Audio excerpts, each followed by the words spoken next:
آپ کو خدا نے آپ کو وہ مقام دیا تھا, آپ کو خدا نے وہ عزت دی تھی کہ آپ اپنے دین کی دعوت دے کر لوگوں کو یہ پاور کراتے کہ مسلمان حرام نہیں کھا سکتا ہے, مسلمان سودی کاروبار کرنے والے کے یہاں نہیں کھا سکتا ہے, مسلمان وہاں جہاں پر ڈاؤٹ فل اور سسپیشن اور مشکوک مال ہو وہاں پر بھی مسلمان نہیں کھاتا ہے.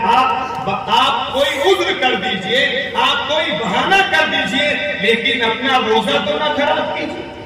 فرمایا حرام لقمے کھائیں گے ہم رمضان میں, مغرب سے پہلے بھوکے پیاسے بیٹھ کر خدا کے سامنے کہیں گے یا رب یا رب یا رب یا رب, اے اللہ اے اللہ اے اللہ, یہ دے دے یہ دے دے یہ کر دے یہ کہہ دے. فرشتہ آپ کے سر پہ کھڑا ہو کے آپ کے اوپر یہ کہتا ہے انا لک الاجابہ انا لک الاجابہ. اے بندے تیری دعا تیرا مالک کیسے سنے گا؟